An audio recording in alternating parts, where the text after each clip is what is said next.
This podcast is brought to you by the Clare and Gilbert Valleys Council. Hello and welcome to another episode of the Clare Valley Podcast, keeping you updated with the latest news from the Clare and Gilbert Valleys Council. I'm your host, Annabelle Homer. Coming up, there would be thousands of people across regional South Australia that would know this guy. You go to a show, and if I put on Dance Birdie Dance early, people say, oh, who's this guy? He's crap, But you put it on later, and, oh, everybody's having a wow. A lot of it's the timing. Well, if you don't know his voice, you may have heard his playlist. Tony Clarke is the man behind Sparkie Disco. He's been DJing across the state at weddings, school discos, 40ths, 21sts, footy and netball functions, you name it. He's done it since 1978. Discos were a rite of passage for teenagers of the past and were the social lifeline for most living in the country, but those days are long gone.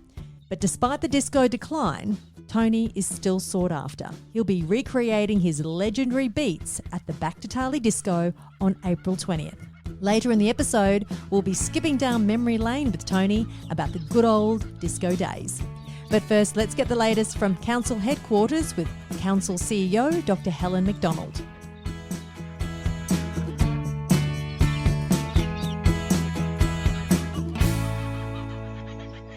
Well, first off the mark, let's talk about the Clare Stormwater Management Plan.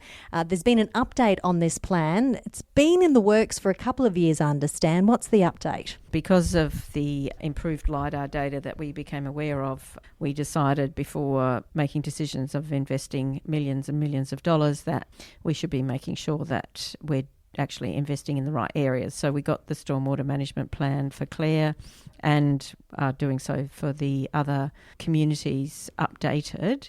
I'm not sure that there's anything significantly different in the report that we've got, or the plan. It's actually a plan, other than there was some additional assets identified, which in terms of understanding what the capacity of our stormwater system currently has to move water away, mostly into the Hutt River, is slightly different. Some of the flooding risk in some areas has been reduced because of the better information that we have. From this update, what's the next step?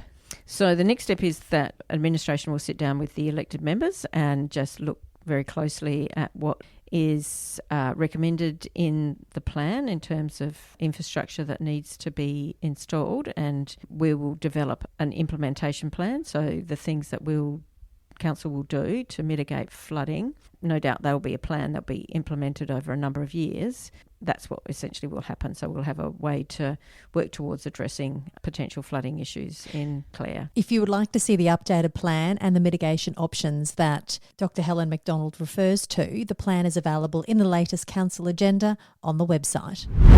ESCOSA, the Essential Services Commission's provided a report to Council finding that the Council's current and projected financial performance is potentially unsustainable, taking into account Council's forecast of moderate expense growth over the next 10 years and the planned average rate increase of 3.3% per year per property over this period. Does this come as a surprise? No, it doesn't. So ESCOSA provides advice only, and it's advice based on a limited scope of work that it looks at. So it looks at strategic plans, it looks at long-term financial plan, and they look back 10 years. Administration did have a discussion with them, which was good, and really I suppose we pointed to the things that were a concern to us, which they've really captured in their report, which is for a small population, we've got a significant number of assets and the replacement and maintenance of those assets is very expensive. So we've got a large number of assets and a small rate base. That's the challenge, and that challenge is exacerbated because we've got 15 different communities who all want particular facilities and services, which if we just had one large town would be able to be provided in a more economical fashion. It's a bit of a numbers game in many ways.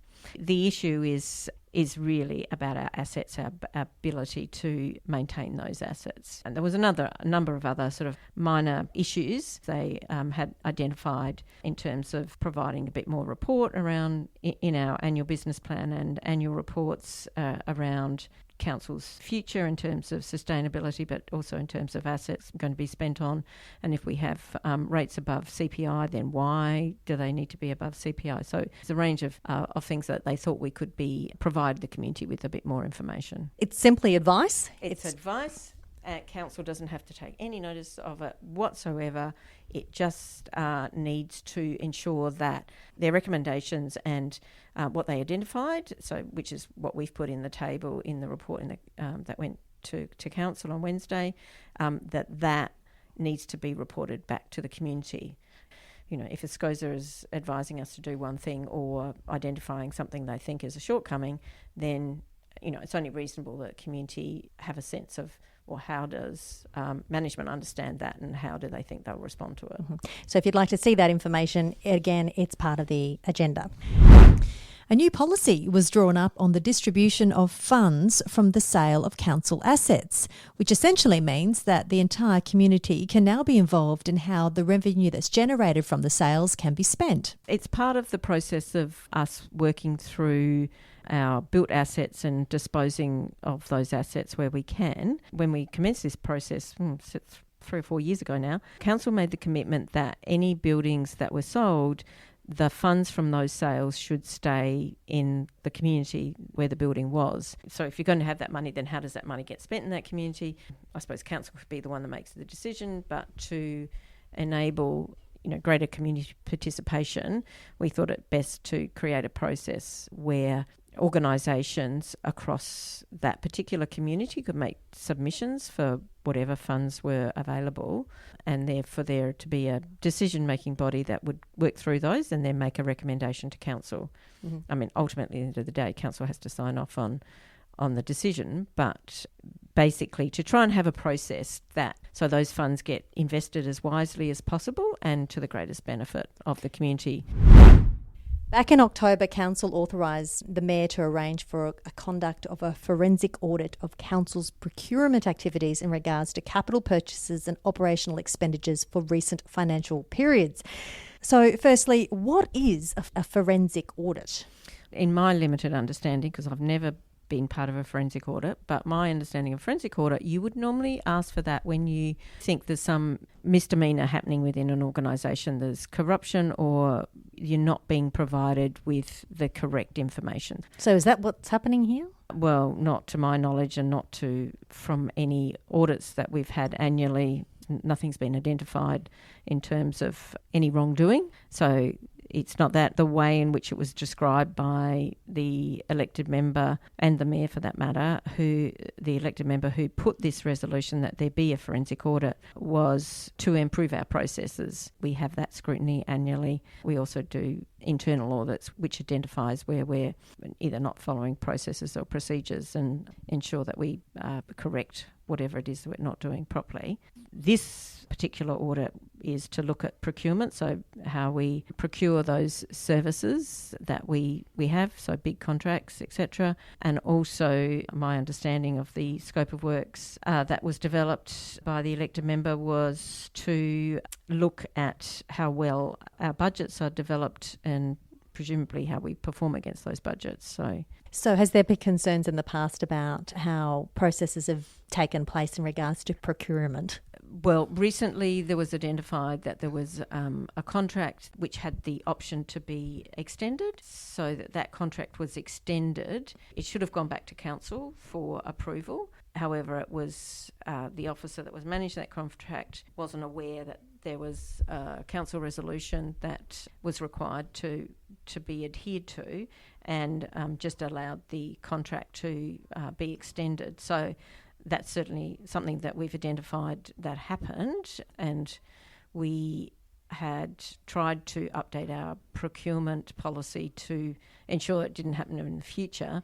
Unfortunately, council didn't want to adopt that proposed change, so maybe during the forensic audit they might come up with some wording that the council will accept that will stop that. That was an administrative error. It wasn't deliberate. It wasn't, there was no benefit to officer or anybody else.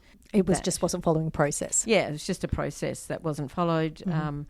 That's the only thing that I can think of. From time to time there are other things, like people forget to put in a purchase order for something. Often it's minor kind of expenses. So how much is it going to cost to do a forensic audit? Has a consultant been chosen to do the audit? Yes, we went through a procurement process. So 3 firms were approached and asked to put in proposals. One said they wouldn't put in a proposal, and we got proposals from 2 other firms. The winning firm had a budget of $35,000. Their proposal doesn't say it's a fixed price, so I take from that there is the suggestion that that's what they think it will do, but depending on what happens, it may be more expensive than that. Housing. We talk about housing a lot. We do. It's Helen? a huge issue because there's not enough of them. Basically. Councils participated in a LGA online session in early March with Minister for Housing Nick Champion and the Director for the Office of Housing Matt Hunt. There's new funding available to help facilitate housing projects. What's exciting? Some money's available. Yes, I think it's filtering the money that the federal government had allocated for housing, but certainly, yes, it's to go into the regions. So it's not new money, it's just how it's being distributed. Yeah, I think that's... I think there is some new money from the state government, but my understanding it's the allocating of federal funds that have been set aside through the federal budget process. How can this benefit the Clare and Gilbert Valleys area? Well, it can potentially if council's in a position to facilitate a development with a partnering organisation. There's a number of criteria that the state government have to allocate the funding, and they're things like, obviously, is there a need? Strongly interested in affordable housing. They're strongly interested in how that housing will help to either grow or facilitate economic activities. So, for example, I'll take an example that's not here, but say, for example, in Bordertown where there is a meatworks and they've historically had a lot of trouble providing housing for employees, so not being able to get employees because there's not enough housing for them. And so there's potentially money available through that council by partnering with a construction firm to build houses. And often councils will be able to partner by providing land or making land available for housing. Is there scope for the council here to do something similar? Potentially. Unfortunately, Clare and Gilbert Valleys Council doesn't own very much land and doesn't have a lot of land available because there's just hardly any Crown land in this district. But there is some land that council has gone through the process of moving from being community land into freehold title, so it could be sold. Like the Phoenix Avenue lot you're talking about? Yes, that's right. The other thing is council can use its funds, ratepayer funds, to buy a piece of land to then really, I suppose, gift it or partner with a organisation like Keystone or Unity Housing or one of those that then will build a number of houses, whatever the requirement is, which is, at this point in time, mostly what people are looking for is for affordable housing that can be provided as rental housing to facilitate getting workers into regional areas. That's really probably the biggest driver. Did council approve the purchase price of the Buchanan Street portion offered by Sam Macdonald? I think he was offering $25,000. No, council went with the value that it received from its valuer, which was $32,000. And but I think the important thing also with that is it also wants an easement put across that property because it's such an important access point for pedestrians to get to the Horrocks Highway. So we'll put that in place, as well as council asked for an easement over the Hutt River portion of that sale so that council can access the Hutt River. Good news. The National Gallery has confirmed that Clare has been selected as one of the 3 locations across Australia to host a Skywhales tour in late September of 2026. Well, this is a bit of a coup for the community. Oh, I think it'd be absolutely fantastic. It is. I've not witnessed it, but I've talked to many people that have, and it's quite an event. I think it requires a bit of an early morning rise because the balloons go up in the morning. But Skywhales are actually balloons. And they're big air balloons, and they are in all sorts of really interesting shapes, including whales. So you basically get these balloon sculptures dancing in the air. Very cool. Yeah. It's it's pretty amazing. So yes. Well, that's very exciting. 2026 September, a bit of a wait, but it's coming to Clare.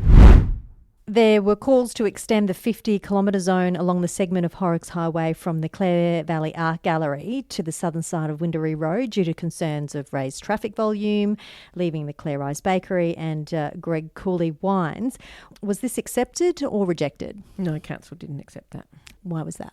I heard one argument, which was in terms of the time that was saved, it was insignificant, and so council thinks that 50 k's an hour zone goes plenty long enough, and yes.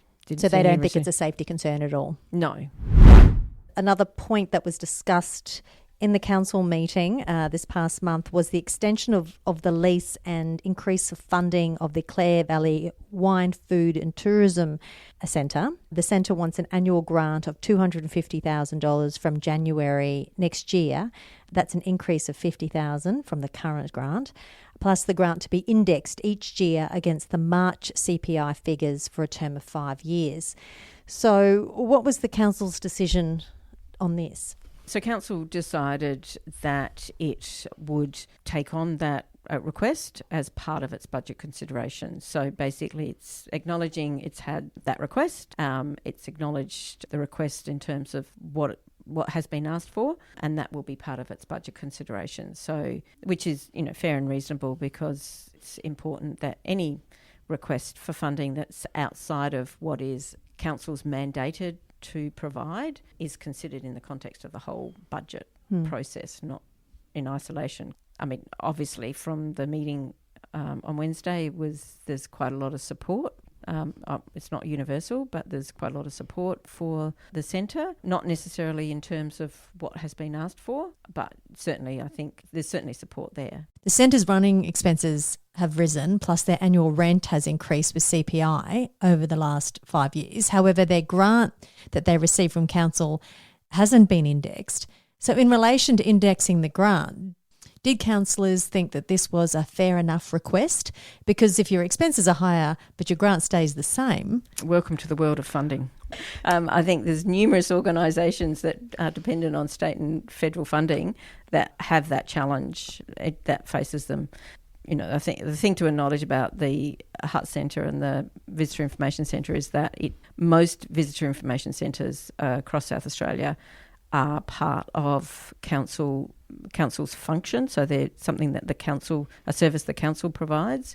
I think we're the only council that doesn't do that, and where it provides an annual grant to an outside body or entity that provides that service. Is there evidence to show that having a tourism centre is quite complementary in a tourism community? I mean, does it complement well, or can you do without one? I think there's evidence to show that having a visitor information centre is helpful for visitors, despite the increased use of social media and websites, etc. People still like to go to an information centre to get that sort of personal direction or recommendations about where they should spend their time when they're in a particular location. How that service is provided can differ. There's been some interesting research done over time about, do you need, the one that I'm thinking of particularly was in Mount Gambier, where they had a big standalone centre, and that cost to the council of running that, as opposed to providing a different kind of service with a different cost profile, but being able to provide the same benefit to visitors. So there's, certainly different ways that services can be provided. Do you think it is council's responsibility to continue to fund the centre? There's potentially an argument to say, well, look, the major beneficiary of tourism is the tourism industry itself, and therefore it should be providing finances to support that. I mean, that certainly, you could argue that. I'm not sure that anyone in the council was, suggesting that was the case necessarily, not in terms of my recollection. I think there's parts of the Clare and Gilbert Valleys council area that don't necessarily feel that they benefit from it, so they question the amount of money being put towards it. Whether that means that they don't think any money should be put towards, I'm not entirely sure. I guess we won't know the future of the centre until the new budget comes out, and it'll be very interesting to see what council decides to do. It will be. If you want to look at it in terms of council's direct role in supporting tourism is really through the infrastructure that it provides through, for example, public toilets and roads, etc. So that is absolutely something that a council needs to consider as part of its budget requirements. Would the centre fall into that? No, because it's a service and it's not, it's not infrastructure that council is required by law to provide. Watch this space. Thank you very much, Helen Macdonald, once again for the update on what's been happening in council in the last month. You're welcome.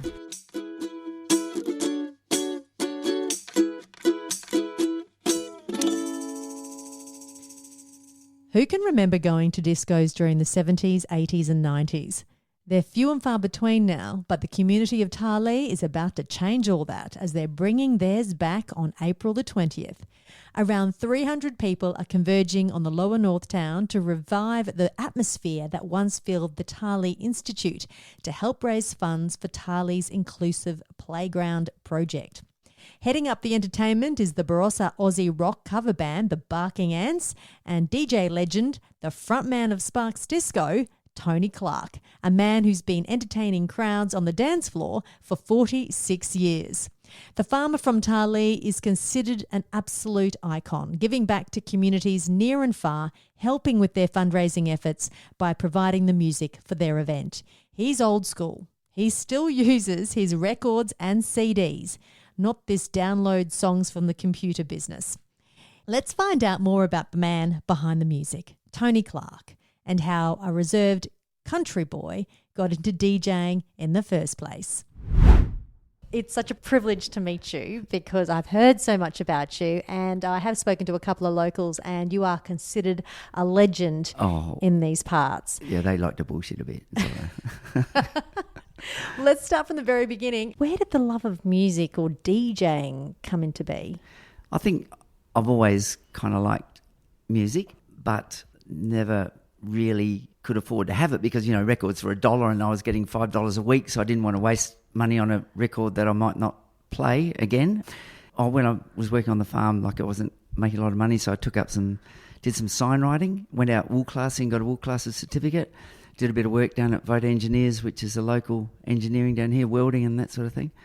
And then at about 25, I went overseas, lived on bread and water, was away for about 8 months, hitchhiked around Europe and things like that, and ended up sort of going right around the world, but just living as cheaply as I could. And because I always want to have some money left in the bank when I got home to buy some speakers, because that's what I wanted. That was my little dream in my head. So I bought these speakers, and then this Robin Nettlebeck said, can you come to my 21st? I said, yeah, thanks very much, but can I bring my speakers? Because I knew his were about this high, mine were quite a bit bigger. And then someone else said, can you do my party? And the next thing, the Clare High School rang up and said, we heard you do discos. Can you come and do our school social? Right in that phone over there. And I said, okay. So I went to Adelaide and hired some stuff and did the social, and the sound system didn't work it was okay, but I had a few little problems with it. And then the Riverton High School used it for theirs the next night, and then I took it all back. And then I thought, well, I might as well buy a proper system and see how it goes. And so I bought proper speakers, quite really big ones. And I bought some lights and I bought some music because to me it was like free music because I didn't have much money. I didn't want to spend money on records because it seemed a waste. And so the money I got. Where did you get your music from? Just from Gawler, from a record shop. Okay. But I felt like if I was getting paid to do it, I could spend that on the records and it didn't actually come out of my pocket. Kind of, that's how I looked at it. So. Yeah. What was your first record? Good question. I don't know. I think there was a Black Sabbath or something in there. I can't remember exactly what it was. Black Sabbath. Something that takes me back. Yeah, well, Led Zeppelin or something. I can't remember now. It was a while ago. So for my 21st, I was given a sort of a record player. So I think I was given a couple of albums and stuff, as presents. You don't remember what they were? No, I can't really remember. And so that was sort of how I had some music to start with. I was doing a disco for the Riverton Football Club or something for the kids and brought all my stuff back from Adelaide, and the actual whole DJ desk thing had fallen off the back of the ute on the way. And so I realised, because I saw the blankets flapping in the wind, and went back, and someone was loading it up in their trailer, and they said they were going to drop it off at the deli, which I don't. Anyway, I don't know how it didn't get destroyed, but it sort of must have fallen down flat and skidded along the road. And one cord was missing, so poor old Dad had to go down and get a cord, which he was a bit reluctant to do. But anyway, I did the music, and so yeah, it started from there. I remember another person rang up and said, because I bought some lights from a guy at Clare, and they said, we're having a party in the Blythe Town Hall for our daughter, and can we hire the mirror ball? I said, well, sure, but you can have me and everything if you want for $150 or whatever it was, I forget now. They said, oh, okay. And so I did the show, and they said, that was really good. Can we get you back to do our other daughter in about a year and a half time? I said, well, I sort of said yes, but I won't be doing it a year later, But anyway, here it is, 40 years later.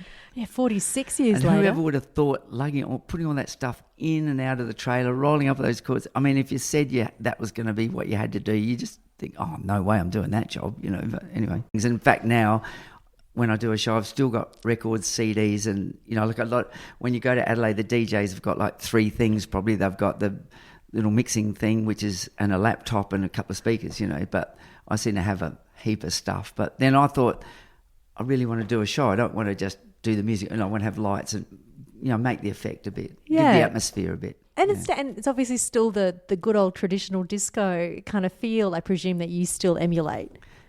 Yeah, I guess so. Yeah, well, I think it's just about having fun. I just want people to have fun. I remember my sister and I, because we didn't really socialise a lot, we thought we'd have a party, so we invited all these people. It was dead boring, like poor old mum did all this cooking and I just didn't want anybody else to have a party like that, and so I just wanted people to have fun. In fact, even at weddings at 21st, I thought, I just, for one night, just forget all your troubles during the week. I just want you to have fun, and sometimes you're up there and you don't know what you're going to play. Once people break down, and they're usually after a few drinks. That was when I was younger, I didn't actually drink, so I'd go to a party and I'd say, come on, let's dance, because I'd have to get over my shyness by being noisy, whereas other people say, wait till we have a few drinks. Well, I didn't drink, so I just had to be noisy and so I just wanted people to be able to do that, and especially I did a lot of blue lights for the same reason. I just wanted to prove that they could have fun without drinking, You must have been a pretty good dancer, though. I'd like to muck around, that's all. Yeah.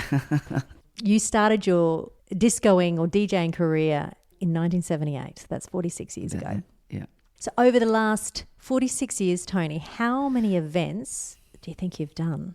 Actually, that's a good question. I was trying to find on my sheets there before, but say if I did 100 a year, that's a few, isn't it? And you were doing 1 to 2 shows per weekend? Yes. On average, and then it sort of stopped around COVID? A lot of times when I was really busy, it was 2 or 3 sometimes on a weekend. So it was usually 2. So yeah, what's that? We're doing 100 a year for 10 years is 1,000. So it'd be a fair few. So out of all those events, which one really stood out for you? Have you got a favourite? No, I think the thing that I enjoyed most was being able to, I thought I was going to start by meeting lots of girls. This would be a good way, because I was a bit shy about to meet girls by doing the disco, but everybody knew me, but I didn't know them, because you can't just be up there chatting to people. You've got to always concentrate on what's happening. You've got to watch the crowd. You've got to try and judge the mood, and if they're getting a bit sick of it, change it. And so and then who wants to set up and pack up? So it wasn't actually that good. But didn't meet a girl? No, it didn't work out too well. There were a lot of different ones that were different for different reasons, but I think it was a good fundraiser for the community. I think that's what I quite enjoyed about it. Unfortunately, when you're in a small town and it looks like you're doing well, you get a little bit of flack. But I thought, well, do I want to just sit in the pub and drink all weekend, or do I could have gone to Adelaide and done it all, and I did a few in Adelaide, at a nightclub sort of thing. But I thought I'd rather provide for the community, because, you do it in the local town hall and it's for the bowls or the tennis or the hospital or something, and it's outside money. If you're going to raise money for something, and, everybody's got to cook a cake and then buy their own cake back, it's not the best. But young people want to go out, and it's a shame now because the drink driving came in, and that sort of ruined it a bit, because there aren't taxis and buses in the country like there are in the city. So young people want to go somewhere, so they'll just go to the city and spend their money. Whereas here, especially at Tarlee, I think it was because it was in the middle, people came from Udunda, from the Barossa, from the Balaclava, from Gawler, from Clare. It was a great place to meet people, and we'd run one at Tarlee or Riverton or Saddleworth or Balaclava. Used to do a bit of a circuit, and that way So that doesn't happen as much anymore? it doesn't really happen at all, I don't think, anymore. No, because people can't drink and drive. And Well, how many discos are you doing these days? Or how many DJing gigs? I wasn't going to do any, but then I had a 70th birthday party in the shed up here, and then Gavin Schuster said, how about we do a back to Freeling, like a Freeling disco, because they've got this great big farm shed down there. So the Barking Ants, which are a great little band from the Barossa Valley, fabulous guys, they were here at my party. And then so we did a show down at Freeling, and there was about 400 or 500 people down there, I think, for that one. And they're actually going to be playing at Tarlee as well, back to Tarlee Disco. But yeah, I used to just do them all over the place. So. You haven't slowed down though? Oh yeah, like I didn't do any over COVID, and I didn't think I'd do any more. But yeah, people just... Then Balaclava said they wanted one, and then Riverton Footy Club said, the band pulled out, could you come and fill in? So I did that, and then the school said, could you do a social? And I don't know, and then I did one at a winery the other weekend when it was 40 degrees in the shade. It's kind of nice, like all those weekends I was working, everybody else was out having fun, of course, or going away or doing stuff, and I was working. So it's kind of nice to have a weekend off, because I'd get to Monday and think, I've worked all weekend, I should be working on the farm, but I have Monday off. But you don't, do you? Like you think, it's Monday, it's work day, I've got to work. So you're working all the time. So pretty much worked all the times. What was that like for your social life? Well, not the best, of course. Yeah. So I met a girl from Owen at one of the discos. Her dad said, can you find out about a comb trailer? I think because I did a bit of contract harvesting as well. That's how I met her, and she was a lovely girl, Darrelly, and but we got divorced after 7 years, unfortunately, but we're still good friends, so that's all good. So. Was it a good way to make money? It was a good return on capital, not to start with, because it was a lot of money tied up, in the investment. But really, when you think about the hourly rate, it wasn't that good, because, say you're doing a show, because I did them all over. I used to do blue lights at Port Lincoln. I've been up as far as Lee Creek, and even like in the Barossa Valley. Like by the time, say you're doing a wedding, and say 4 or 5 o'clock reception, we usually leave not long after midday and go there and set up, because you want to be set up before anybody comes. And then you're there until midnight at least, or at a disco it might be 1 or 2, and then it's another hour at least to pack up, and then it's an hour or 2 to drive home. So per hour, it wasn't actually very good, but then it was work, and I sort of figured, well, most people are out spending money on alcohol and stuff, and I'm sort of saved that because I haven't spent it and I've earned something, so it's probably okay as far as that goes. Sometimes in life, I think anybody that focuses on the money to do something in life, it doesn't sort of work out the same as if you just want to achieve something. Like with farming, like I don't think I made much out of farming for a lot of years, like it was just the enjoyment of wanting to see it grow and making it happen, and the same with the discos. Like you get a certain amount of enjoyment when people are having fun and it's going well. The other side of that is you'd think after all those shows, that'll be a piece of cake, but I still get stressed, before each show, because you just don't know what it is that's going to be the key for people to have fun, and you don't want to fail. Like that fear of failure is just, it's haunting, really. How soon, once you're into a show, do you start to overcome that and go, okay, I'm kind of getting the feel of this crowd? Oh, I think probably not until they're all up dancing or it's going well, probably.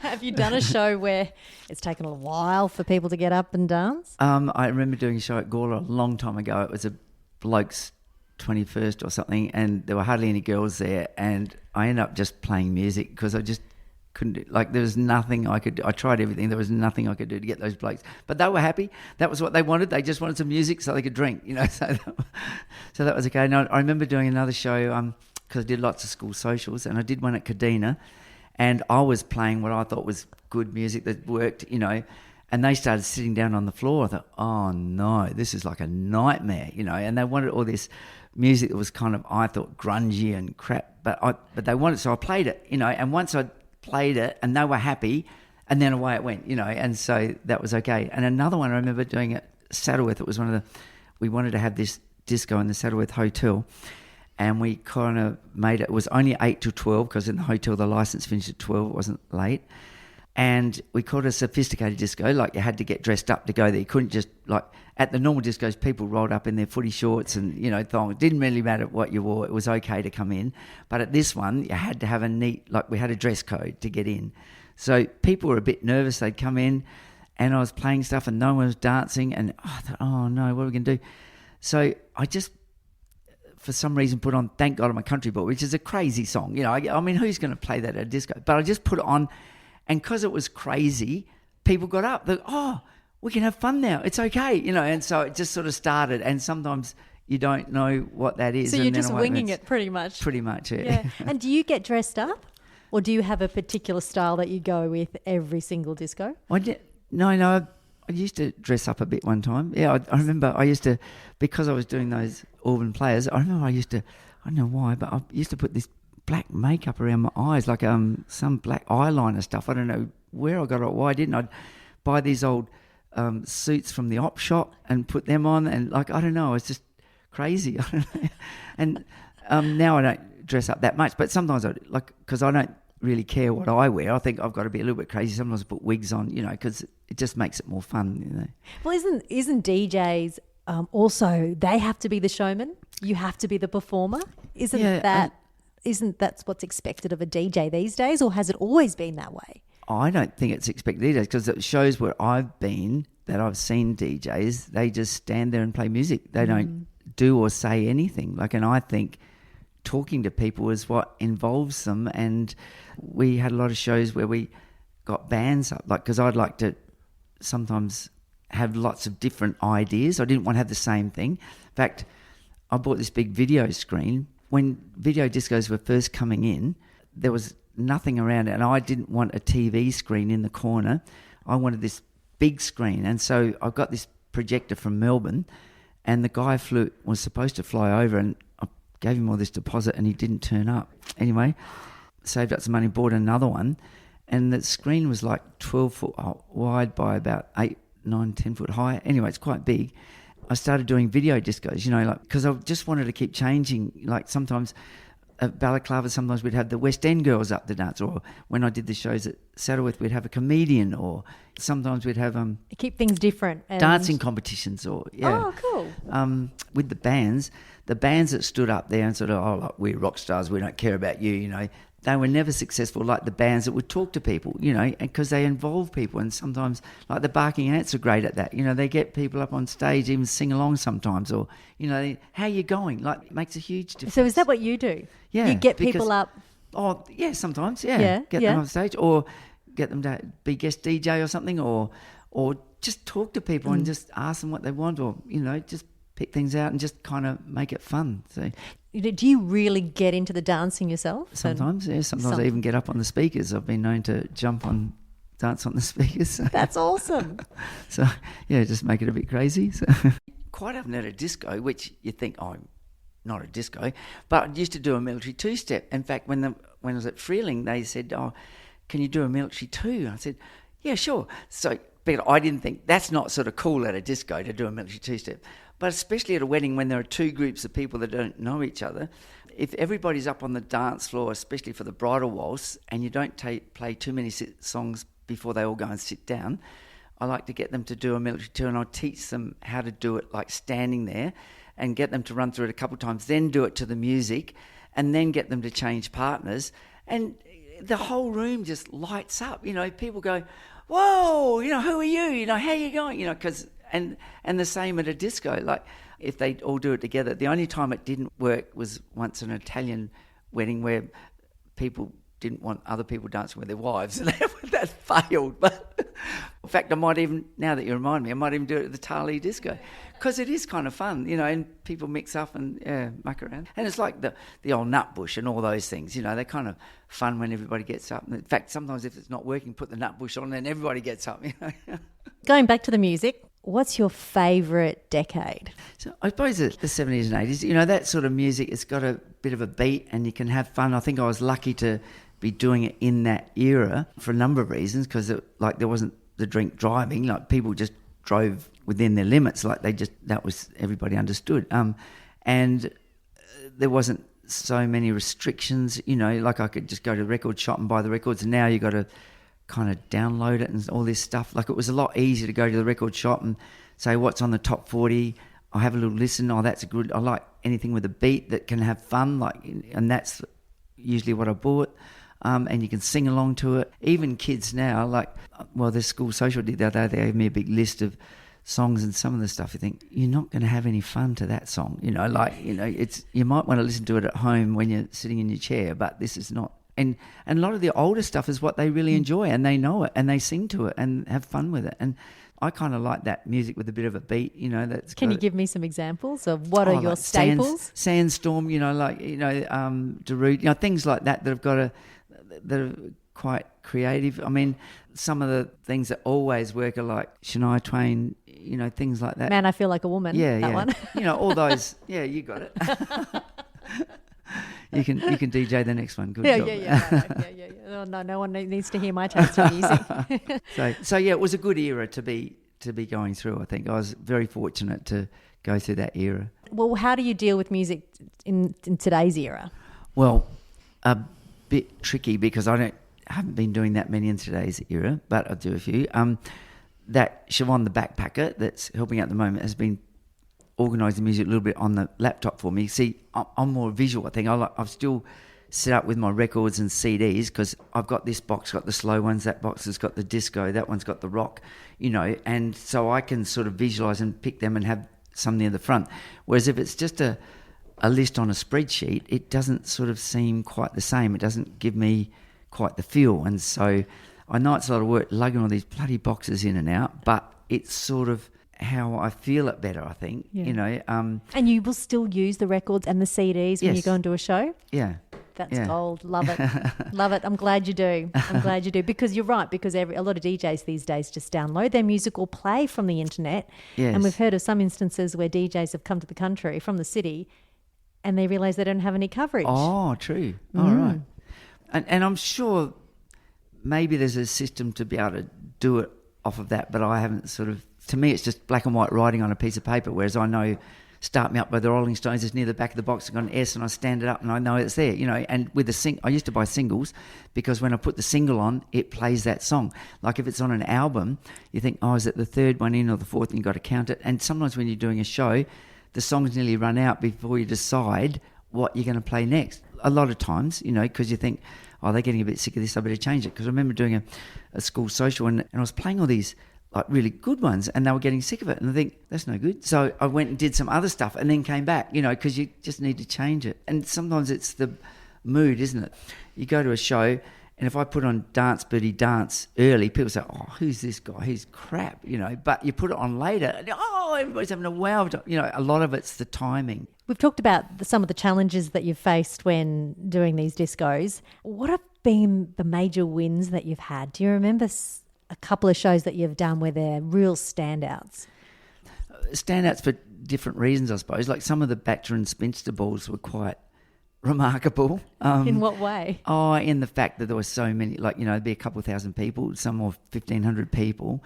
I remember doing one down at Rose where it was just pouring with rain and it was so wet outside, and things like that you remember. Like you remember different things for different reasons. Like, for example, I did this show early on the piece at one of the fancy suburbs in Adelaide. It was Burnside or something.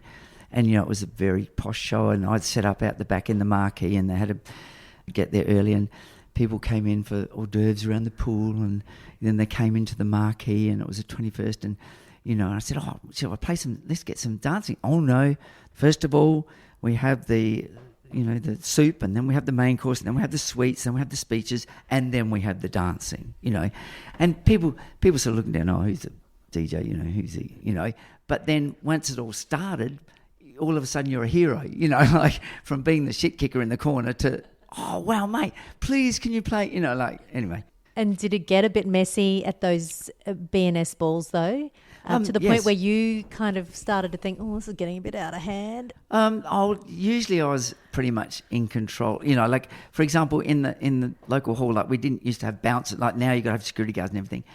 It was quite easy to control the crowd because everybody was just having fun. And if someone was having a bit of a disagreement, I would turn the music off, turn all the hall lights on because normally it was just all my lights flashing away. Either you guys go or I go. And everybody looks around and says, what's going on? oh, guys, stop ruining it, get out. And the crowd would kick them out, or they'd just stop and then it would just be back to dancing, and it was just all about sort of having fun, and if everybody had a disagreement, well, that was okay, and then you just got on with it. Like I haven't mentioned before, but sometimes, like, I'd do these discos and I'd come back and do Sunday school afterwards. I remember one time I did a show right down at Minleton, and it kept going because another one I did at Ballock. They went till nearly daylight, like it was. I was wondering how long you go for sometimes. Sometimes, yeah. How many hours is that? That was quite a long time. And you start at 7 at night and then go till 5 or 6 o'clock in the next morning. We did, yeah. That was for the Nick Mays party. That was crazy.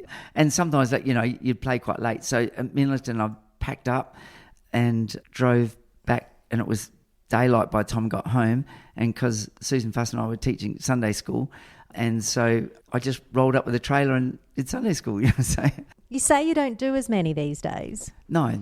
Well, is that because farming's taken over, or you feel that you run the race, the DJ race? Partly because when COVID happened, there was nothing happening. Before that, I wasn't doing as many, and that's because, well, we're having it back to Tarlee, but before it was easy to organise a show. You just had it in the hall, and the local community, whether it's the cricket club or the tennis club or whatever, they just man the bar, get the licence, man the door. It was all pretty straightforward. But now it's a lot more complicated. You've got to have security guards. You've got to have a certain number. It's a lot harder now. And then people can't drink and drive, I remember once years ago that Alison Thomas said, the discos were going. There were lots of discos, and I'd never let my kids come to one of these. And then her kids grew up and went to Hamley Bridge and went to a party and just drank. She said, I wish those discos were still going, because it gives them something to do. And I must admit, I have done a few shows where the parents and the kids have come, and the kids have gone, that was great, wish we had that, because we don't sort of do that much anymore, which is a shame. I don't do as many partly because I want to have a bit of a life too. I've just been working every weekend, and I find it is still stressful when you're doing something. I think Tarlee will be great fun, because band's there as well and takes a bit of pressure off. I mean, I sort of think that I've wanted to raise and help the community for all those years, which it kind of has, and now I think, I can still help, like this Tarlee one, that they're raising money for the all-inclusive playground. I think, if I can help promote that, that sort of thing still makes it kind of worthwhile, if you know what I mean. And it's sold out. Yeah, already, yeah. How many tickets is that? They sold out 300. They were only allowed to have 200, and then they've got a bigger outdoor area, so now it's 300, so... Wow. Which is quite a good crowd for Maybe Tarlee. That's all because of you and the barking ants. Well, I don't know. Or maybe people got good memories of coming along and having fun. It's coming up to 50 years in a few years' time for you. Yeah. DJing. So because it's 46, I reckon you should have this big Maybe shebang. we should, yes. Yeah. Imagine the crowd you'd get for that. Everyone who's experienced Sparks Disco over the last, 50 years. Yeah. Imagine the crowd that you would get. Yeah, maybe in 2024 I could find a girlfriend. How'd that be? That would be pretty good. That would be my goal. Instead of just patting Millie as I go out the door. Millie's my little dog out there. Yeah, so we should elaborate. It's the dog. Yeah. Yeah. Well, thank you so much, Tony, for taking the time to talk to me. And congratulations, because you are considered quite a legend in these parts. And I'm so thrilled to meet you, and I'm sure there's going to be a lot of people that will be really, really interested to hear your story. Oh, thank you. I'm really thrilled that people have invited me into their parties and their homes and their lives, it's been lovely. And even I was over at Wallaroo at this school reunion, and people say, DJ Sparkie, you did a borough school socials, and it's lovely that people have got fond memories and come up, and that make me feel really humble, actually. That's Tony Clarke from Sparks Disco. If you want to continue to go down memory lane even further, if you hop onto Spotify, there's a Sparks Disco Hottest 100 playlist for you to download, featuring the Black Eyed Peas, Bon Jovi, the Rolling Stones, Lee Kernaghan, Hilltop Hoods, AC/DC, you name it, this playlist has got it all. Well, Back to Tarlee Disco is on April the 20th. It is sold out, but this might inspire you to hold your own disco as a fundraiser in your community. If you enjoyed this episode, please rate and review. The more feedback, the more this podcast will be visible to everyone. I'm Annabelle Homer. I'll catch you soon for another episode of the Clare Valley Podcast. This podcast is brought to you by the Clare and Gilbert Valleys Council.